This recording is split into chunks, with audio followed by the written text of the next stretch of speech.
কৰ্মচাৰী আৰু পেঞ্চনৰ লগত জড়িত তিনিটা গুৰুত্বপূৰ্ণ খবৰ এই ভিডিঅ'টিৰ যোগেদি দিব বিচাৰিছোঁ। প্ৰথম খবৰটি হৈছে মাইগ্ৰেশ্যন অফ শিক্ষা সেতু portal.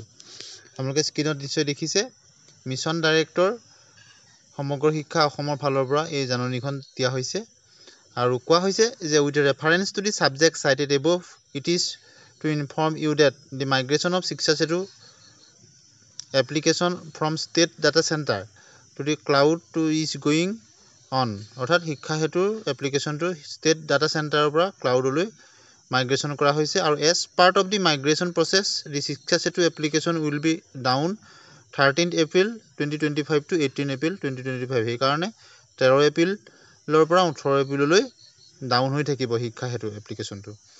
It is to be noted that hearing in 17 April 2025 which would be the only working day, আৰু সেইকেইটা দিনৰ ভিতৰত মাত্ৰ 17 এপ্ৰিলটো ৱৰ্কিং ডে থাকিব। গতিকে সেইদিনাখন শিক্ষক আৰু ছাত্ৰ ছাত্ৰী তাত এটেণ্ডেঞ্চ দিব নালাগে। এতিয়া আহিছোঁ দ্বিতীয়টো খবৰলৈ। শিক্ষক বদলিক লৈ দ্বিতীয় SOP প্ৰকাশ শিক্ষা বিভাগৰ। ভাষা মাধ্যম মিল নথকা বিপদসংকুল অঞ্চলত কাম কৰা শিক্ষকৰ ক্ষেত্ৰত বাধ্যতামূলক নহ'ব 10 বছৰৰ সেৱা। স্বামী পত্নী সন্তানৰ জটিল ৰোগৰ ক্ষেত্ৰতো শিথিল হ'ব।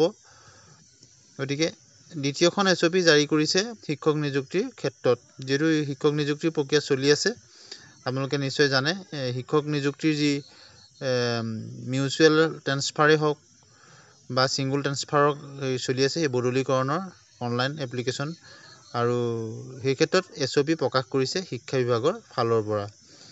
গতিকে শিক্ষক বদলিক লৈ যি SOP প্ৰকাশ কৰিছে আৰু তাত বহুখিনি নতুন সংযোজন হৈছে। ইতিমধ্যে প্ৰাথমিক পৰ্যায়ৰ পৰা মাধ্যমিক পৰ্যায়লৈ শিক্ষকৰ বদলি মিউচুৱেল ট্ৰেন্সফাৰেই হওক বা ছিংগুল ট্ৰেন্সফাৰৰ ক্ষেত্ৰতে নতুনকৈ ষ্টেণ্ডাৰ্ড অপাৰেটিং যি প্ৰচেছ বা SOP প্ৰকাশ কৰা হৈছে। এই SOP অনুসৰি 10 বছৰ সময়সীমাৰ ক্ষেত্ৰত কিছু শিথিলতা দিয়া হৈছে কিছু কিছু শিক্ষকৰ ক্ষেত্ৰত, আপোনালোকে নিশ্চয় অৱগত হৈছে।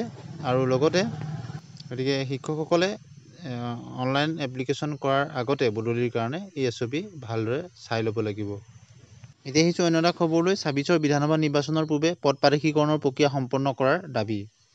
আৰু আপোনালোকে জানে প্ৰাথমিক পৰ্যায়ৰ পৰা মাধ্যমিক পৰ্যায়লৈ বহু বিদ্যালয় এতিয়াও প্ৰাদেশিকৰণৰ আওতাৰ বাহিৰত আছে। তেওঁলোকৰ ক্ষেত্ৰত তেওঁলোকে পদ প্ৰাদেশিকৰণৰ কাম অতি শীঘ্ৰে কৰাৰ কাৰণে চৰকাৰক দাবী জনাইছে।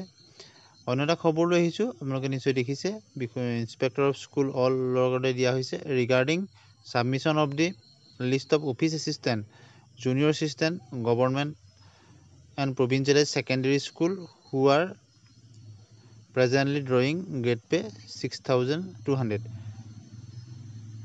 গতিকে যিসকল মাধ্যমিক পৰ্যায়ত থকা এছিষ্টেণ্ট জুনিয়ৰ এছিষ্টেণ্টেই হওক বা তেওঁলোক ছেকেণ্ডেৰী পৰ্যায়তে হওক, তেওঁলোকৰ ক্ষেত্ৰত বিচৰা হৈছে যিসকলে 6200 গ্ৰেড পে লাভ কৰে।